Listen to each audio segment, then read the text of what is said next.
আওয়াজ করে বলুন, রোজা রাখতে প্রস্তুত আছেন কিনা? আমার পোলাপানগুলো কোথায়? যুবক ছেলেরা কোথায়? রমজানে রোজা হবে, মিসওয়াক হবে, তারাবি হবে, সাহারি হবে, ইফতার হবে। কথা বলো, ঠিক কিনা বলো? ইনশাআল্লাহ বলেন। আমার যুবকরা চাইলে সমাজকে বদলে দিতে পারে, ঠিক কিনা? এই যুবকগুলা যে পাল্টাই দিতে পারে তার বাস্তব অনেক উদাহরণ বাংলাদেশে হয়েছে। কথা বলেন, ঠিক কিনা?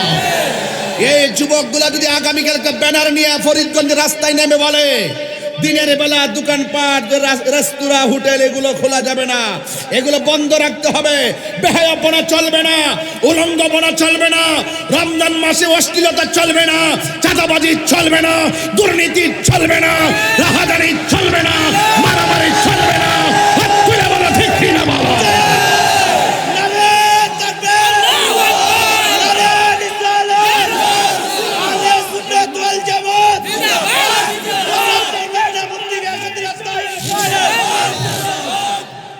আমার যুবকরা কি রাজি আছো?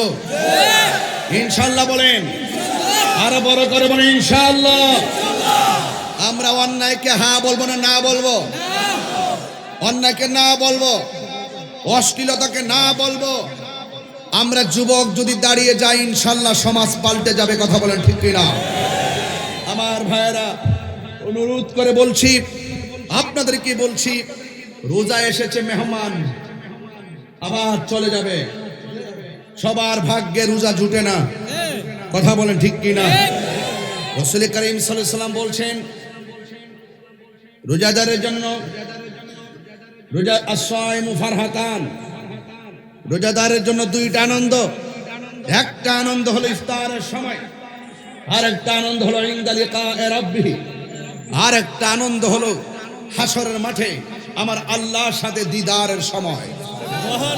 মহান রবকে আমরা দেখতে চাই কি চাই না? আমার যুবক ভাইয়েরা, এই রমজান মাস যারা পেল, রমজানের সম্মান যে করতে পারলো না, তার নাসিকা ধুলায় দূষিত হোক। মা বাবা যারা সংসারে পেল, মা বাবা পাওয়ার পরও যারা খেদমত করতে পারলো না, তার নাসিকা ধুলায় দূষিত হোক। এই জন্য আমরা বলবো, মা বাবাকে পেয়ে আমরা সম্মান করব। এবং পাশাপাশি রমজান মাস এসেছে, আমরা যত টাইমে সাহারি খাবো, এবং রমজান শুধুমাত্র রমজান মাসে সেহরি খেয়ে ইফতারের সময় ইফতার করার নাম রোজা নয়, এটা শুধু উপবাস হবে। রোজা বলা হয় তাকে সাহারি খাওয়ার সময় আপনারা আদবের সাথে শেষ টাইমে সাহারি খাবেন, ইফতার তাড়াতাড়ি করবেন যত টাইমে, কিন্তু মাঝখান দিয়ে বেহায়াপনা করা যাবে না। চোখকে হেফাজত রাখা লাগবে, লজ্জাস্থানকে হেফাজত রাখা লাগবে, কানকে হেফাজত রাখা লাগবে। অল বডির মধ্যে যতটা অঙ্গ প্রত্যঙ্গ আছে, হাতের রোজা আছে, কানের রোজা আছে, চোখের রোজা আছে, মুখের রোজা আছে, পায়ের রোজা আছে। অল বডিকে হেফাজত রেখে মুখ দিয়ে কোনো অশ্লীল কথা বলা যাবে না, মিথ্যা বলা যাবে না, গীবত করা যাবে না, চুগলখড়ি করা যাবে না। একমাত্র কুল ইন্না সলাতি ওয়া নুসুকি ওয়া মাহইয়া ওয়া মামাতি লিল্লাহি রাব্বিল আলামিন। আমার জীবন, আমার মরণ, আমার নামাজ, আমার কুরবানি, আমার ইবাদত সব একজনের জন্য। জবান খুলে বলুন, তিনি কে?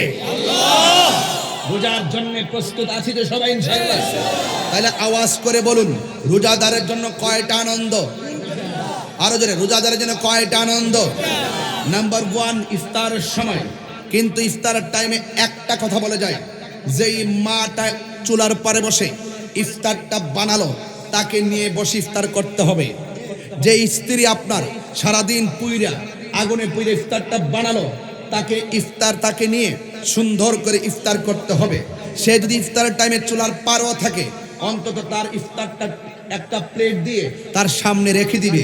দেখবে বিকালবেলা যে এত কষ্ট করেছে, এটা আপনার স্ত্রী হোক, আপনার বোন হোক, আপনার মা হোক, দেখবেন যখন ইফতারটা তার সামনে চলে যাবে, তখন তারা বলবে, চুলার পাড়ে থেকেও বলবে, কষ্টটা সার্থক হয়ে গেছে, কারণ আমাকে স্মরণ করেছে।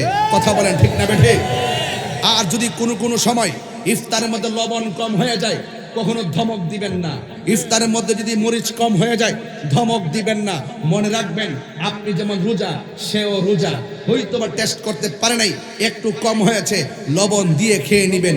ওই টাইমে যদি ধমক দিয়ে তাকে যদি সুন্দর করে ধমক মারেন, তাহলে তার মনটা ভেঙে টুকরা টুকরা হয়ে যায়। রোজার নাম হলো সংযমের মাস, রোজা হলো আত্মশুদ্ধির মাস, রোজা হলো পরিবর্তনের মাস, রোজা হলো নিজেকে গুছিয়ে নেওয়ার মাস।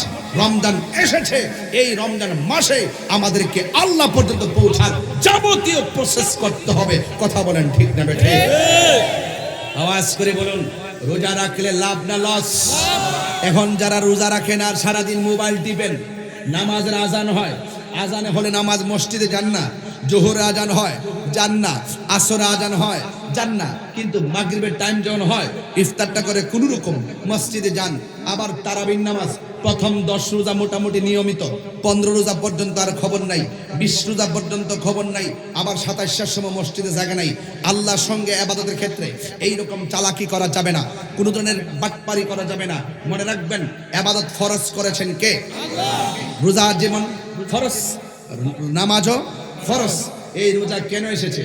রোজা এসেছে গরিব যে না খেয়ে থাকে, ক্ষুধার যন্ত্রণা কেমন, বড় লোককে বুঝাইবার জন্য। কথা বলেন ঠিক না?